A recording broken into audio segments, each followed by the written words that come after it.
Freezing. That's how it felt as Colonel David Turner stepped out of the gas station, the chill of the evening air biting through his lightweight fatigue jacket. The desert nights back home in Arizona had a way of sneaking up on you. Warmth by day, cold like judgment by night. He unscrewed the cap from his bottled water and took a slow sip, his other hand resting against the side of his dusty truck.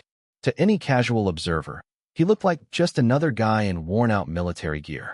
No name tag, no medals, no stripes, just plain camouflage. But what people couldn't see were the decades of service, the scars hidden beneath his sleeves, the intel missions that had kept others safe while he remained in the shadows. David wasn't looking for recognition. He never did. The quiet kind of service was often the most dangerous and the most thankless.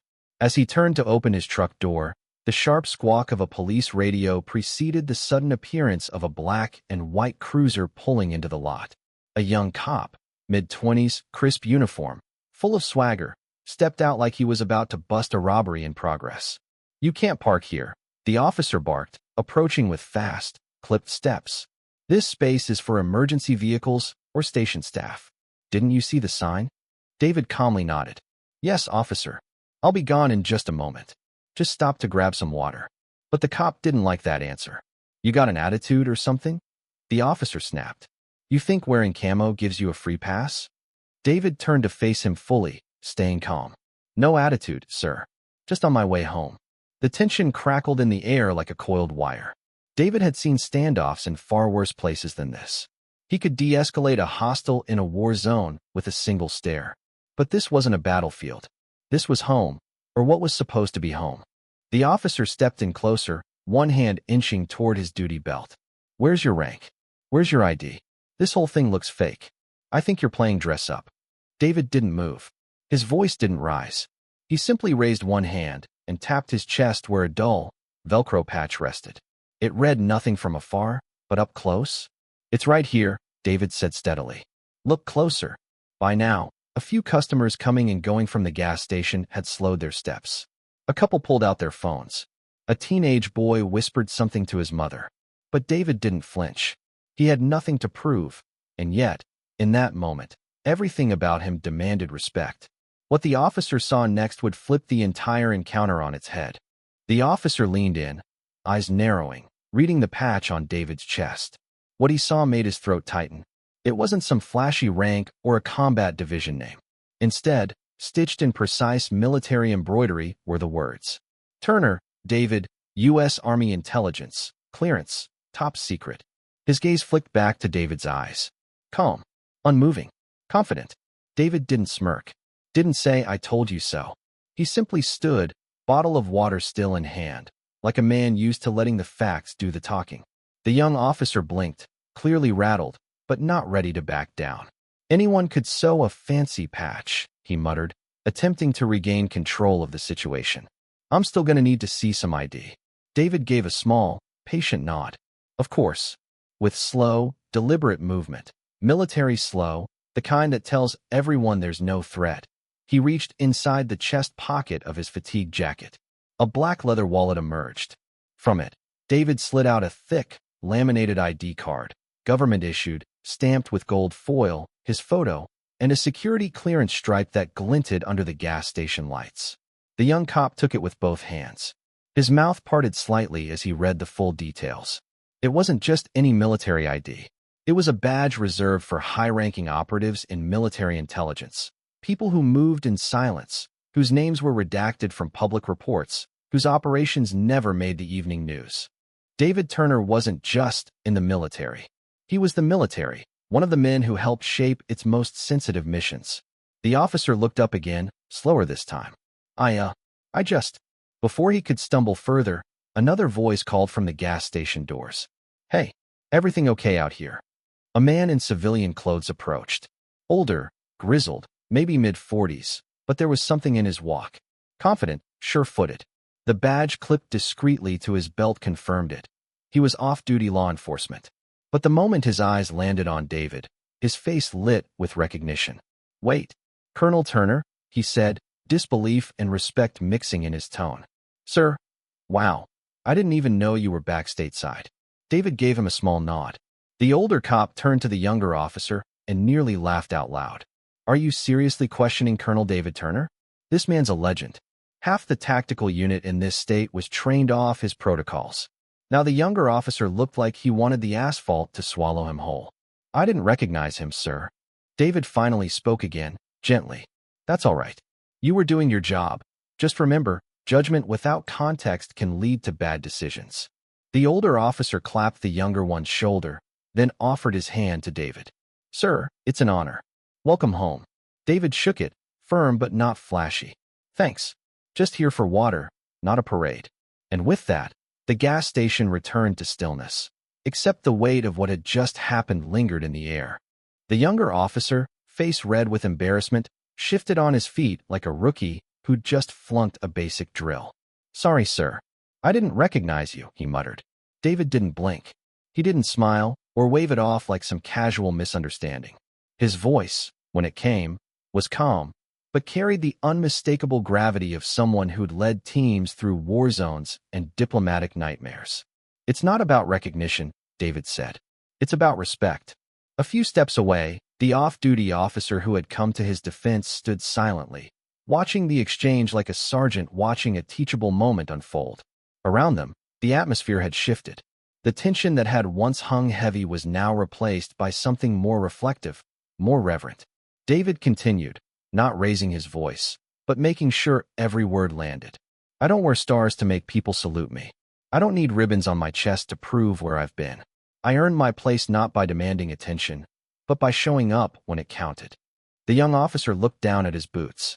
A small crowd had formed now. Nothing massive, but enough to make the moment public. A few passers-by had stayed behind, curious.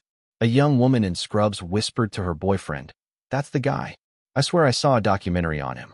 Didn't he save a unit in Afghanistan?" Another man, older, wearing a Vietnam vet hat, nodded solemnly from the edge of the sidewalk. David turned slightly so the crowd could hear him, but his words were still directed at the officer. "Son," he said, "you're in uniform too, and that means something. It means you carry more than a badge. You carry trust, authority, responsibility. But if you let ego speak louder than empathy, you risk losing all three." The officer looked like he'd just been stripped of his gun, not by force, but by realization. I didn't mean to disrespect you, sir." David shook his head. "I'm not asking for an apology. I'm asking for understanding. Every person in a uniform, military, police, fire, medical, they've got a story. A past. A reason why they put it on every day. And it's never just for show." He paused, letting the moment breathe. "Next time, before you size someone up based on what they don't display, consider what they chose not to flaunt." The words hit hard. The crowd stood in silence. For the first time, the younger officer's posture softened. Not out of defeat, but out of respect. He looked David in the eye and nodded. "Understood, sir." David gave a small nod in return. Then, to lighten the heaviness just a bit, he added, "And next time you confront someone with, 'Where's your rank?' just make sure you're ready for the answer." A ripple of chuckles moved through the onlookers. The tension finally broke. And in that moment, one young officer's view of the world, and of those who wore quiet uniforms, changed forever. Just as David turned back toward his truck, the younger officer's radio crackled to life. "Unit 2, what's your status? You've been on scene for a while." The voice on the other end was calm but expectant, standard supervisor tone. But the young officer hesitated, thumb hovering over the radio mic. He looked lost for words, uncertain whether to admit he'd just been schooled by a man he'd misjudged entirely. Before he could respond, the off-duty officer, the one who had recognized David, stepped in and plucked the mic from his shoulder gently. He pressed the button and spoke clearly. "All good here, dispatch. Just a valuable lesson in humility and respect. No incident. No further action required." There was a short pause on the line. Then, "Copy that. Return to patrol." The older officer clipped the mic back on the young man's vest and gave him a knowing look. It wasn't hostile. It wasn't even sarcastic. It was the kind of look men give when they know a boy just took his first real step into manhood. David, standing beside his truck now, watched the exchange unfold. He didn't gloat. He didn't need to. He placed his bottle of water in the cup holder, then turned around, resting his arm on the open door. His expression softened slightly, and when he spoke again, His voice carried the weight of experience, not anger. "You know, I used to be like you." The young officer blinked in surprise. David walked a few steps closer, just enough to close the space between them. "Back when I was green," he continued, "I thought the uniform gave me the right to control every room I stepped into. I thought rank was about being obeyed, not respected. That people owed me something just for showing up." He looked toward the horizon for a moment, the Arizona sun, now a golden flame sinking behind the mountains. "Then I met leaders who didn't raise their voice, who didn't flash rank. They just stood tall, spoke when necessary. And when they did, people listened, not out of fear, but because they trusted them." He looked back at the young officer, meeting his eyes. "That's who you need to become." The officer gave a slow, respectful nod. "I'll try, sir." David smiled faintly. "Don't just try. Observe. Learn. Humility isn't weakness, it's power with discipline." The young officer stood a little straighter now, still embarrassed, but transformed. Then, with a sudden formality, he snapped a salute. It wasn't perfect. His elbow was off angle, his fingers slightly curved. But it was real, honest, earned. David didn't hesitate. He returned the salute with perfect military precision, a movement forged in war zones, promotions, and funerals. And then, without another word, he stepped into his truck, started the engine, and pulled away. No screeching tires, no flashy exit. Just a quiet man disappearing into the orange-pink dusk. He hadn't needed backup. He hadn't needed force. He had something far more powerful: presence. Hours later, the young officer sat alone in the station locker room, his patrol shift over, but his thoughts still spinning. The fluorescent lights above buzzed faintly, the only sound in the otherwise silent room. He stared at his own reflection in the mirror, his neatly pressed uniform, the shiny badge pinned to his chest, and a face that looked a little older than it had that morning. He'd encountered many people on the job, some loud, some violent, some trying to impress. But today he'd come face to face with something he wasn't prepared for: quiet authority. The kind that didn't announce itself, but commanded respect by its very nature. He pulled out his phone, opened a blank social media post, and hesitated. Then he started to type. "Today, I met a man whose uniform didn't scream power, but commanded more respect than I've ever seen." I questioned him, his rank, his purpose, even his right to wear what he wore. And in return, he didn't yell, didn't pull rank, didn't belittle me. Instead, he taught me a lesson I'll carry forever. To Colonel David Turner, thank you for serving our country and for showing me what service really looks like. He hit post. The message spread like wildfire. Within hours, it was being shared by veterans groups, active duty soldiers, law enforcement pages, and ordinary civilians. Comment after comment poured in. "I served under Colonel Turner. The man's a legend. Respect is earned in silence. This is the proof. Every rookie cop should read this. This needs to be taught in every academy." The post hit 50,000 shares overnight. But David never responded. He never commented, never liked it, never tried to correct or embellish.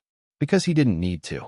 While others spoke his name with reverence, David was already back in his modest home outside the city, sipping tea in silence, flipping through the pages of a dog-eared book on leadership. No interviews, no cameras, just another quiet evening. Because the lesson wasn't about him. It was about something larger. The next day, at morning briefing, the young officer showed up early. Polished boots, focused eyes, less swagger, more intention. When the captain asked if anyone had anything to share before the patrols began, the young man raised his hand. "I want to say something about what happened yesterday," he said. Silence. He stood tall, cleared his throat, and added, "Respect isn't about who shouts the loudest or who wears the most stripes. Sometimes, the quietest voice in the room has seen the most and deserves the most respect." His fellow officers listened. Some nodded. Others simply looked thoughtful. The ripple had begun. Colonel David Turner hadn't just walked away from a confrontation. He had left behind a mirror and asked a question that echoed far beyond that gas station lot. Who are you when no one's watching? And in the end, it wasn't about the patch, the badge, or even the uniform. It was about the man inside it.